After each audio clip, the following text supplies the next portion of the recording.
और बुलेटिन में बात होगी कोरोना संकट के बीच पीएम मोदी के महामंथन की, जिसमें सभी मुख्यमंत्रियों के साथ मंथन हुआ। पीएम ने 3 अहम बैठकें की हैं और ऑक्सीजन समेत कई मुद्दों पर बात की। बात होगी रेमडेसिविर इंजेक्शन को लेकर सियासी घमासान की और बात होगी मरुधरा में जन अनुशासन पखवाड़े की नई गाइडलाइन की भी। लेकिन पहले प्राइम 25। प्रधानमंत्री मोदी ने पश्चिम बंगाल के 7वें चरण के चुनाव से पहले वर्चुअल रैली की। वर्तमान टीएमसी सरकार पर हमला बोला, कहा हर उम्र, हर वर्ग, हर मत, हर संप्रदाय के लोगों में सोनार बांग्ला के निर्माण के लिए एक संकल्प दिख रहा है। प्रधानमंत्री ने कोरोना की ओर भी ध्यान खींचा, कहा टीके के दौरान भी, टीके के बाद भी मास्क जरूरी है।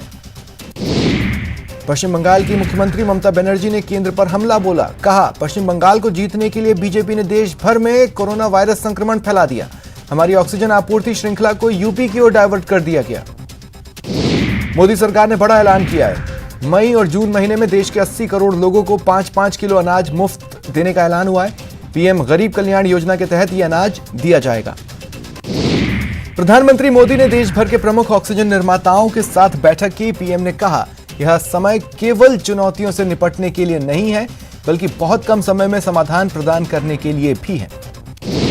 इससे पहले पीएम नरेंद्र मोदी ने वीडियो कॉन्फ्रेंसिंग के जरिए कोरोना से सबसे ज्यादा प्रभावित 10 राज्यों के मुख्यमंत्रियों के साथ बैठक की। इसमें अरविंद केजरीवाल का भाषण लाइव होने पर विवाद हुआ। पीएम ने इस पर टोका तो दिल्ली के सीएम ने खेद प्रकट किया और आगे से ध्यान रखने की बात कही। दिल्ली के मुख्यमंत्री कार्यालय की ओर से सफाई भी दी गई है। पीएम के साथ बैठक में सीएम गहलोत ने कहा देश में कोरोना संक्रमण की स्थिति भयावह हो रही है। संकट की घड़ी में राजनीति से परे होकर एकजुटता की मिसाल पेश करना होगी। सीएम ने कहा ऐसे प्रयास किए जाएं कि ऑक्सीजन और दवाओं की कमी से किसी व्यक्ति की जान न जाए। सभी राज्यों को एक्टिव केसेस के आधार पर ऑक्सीजन और रेमडेसिविर का आवंटन होना चाहिए। अहमदाबाद में केंद्रीय गृह मंत्री अमित शाह ने राज्य के मुख्यमंत्री विजय रूपाणी, उप मुख्यमंत्री नितिन पटेल और अन्य अधिकारियों के साथ कोरोना पर चर्चा की। उन्होंने धनवंतरी कोविड अस्पताल की तैयारियों का जायजा भी लिया। कोरोना के इलाज के लिए एक और दवाई के आपात इस्तेमाल को मंजूरी मिली है। जाइडस कैडिला की वेराफिन दवा को आपात इजाजत दी गई है। देश में कोरोना बेकाबू है। पिछले 24 घंटे में 3,32,000 से ज्यादा केस आए। 2,263 लोगों ने जान गंवाई। इधर राजस्थान में बीते 24 घंटे में 15,398 केस आए। 64 लोगों ने जान गंवा दी। जयपुर में कोरोना का विस्फोट हुआ। 3,000 से ज्यादा नए केस मिले। 13 लोगों की मौत हुई। 767 रिकवर हुए। जन अनुशासन पखवाड़े के तहत राज्य सरकार ने नई गाइडलाइन जारी की है। सख्ती बढ़ाई गई है। वीकेंड कर्फ्यू भी जारी रहेगा।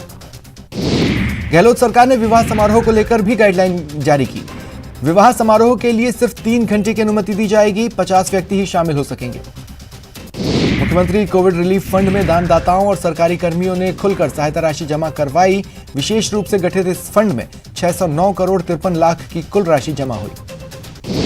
अनाथ और उपेक्षित बच्चों की देखरेख, संरक्षण और पुनर्वास के लिए प्रदेश में जिला स्तर पर सामूहिक देखरेख योजना शुरू की जाएगी।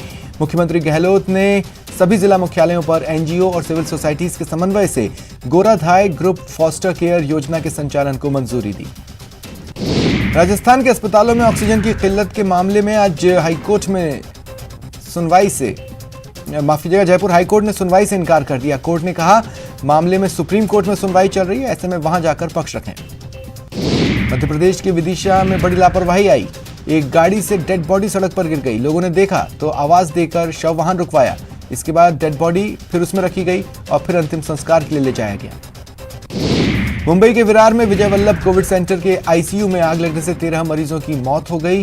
हादसे के वक्त अस्पताल के आईसीयू में 16 मरीज भर्ती थे। महाराष्ट्र के नासिक में जाकिर हुसैन हॉस्पिटल के ऑक्सीजन टैंक में मंगलवार को हुए लीकेज का सीसीटीवी फुटेज आया। इसमें दिख रहा है कि ऑक्सीजन भरने के दौरान लीकेज हुआ। रिपेयरिंग के लिए ऑक्सीजन की सप्लाई आधे घंटे रोकी गई थी।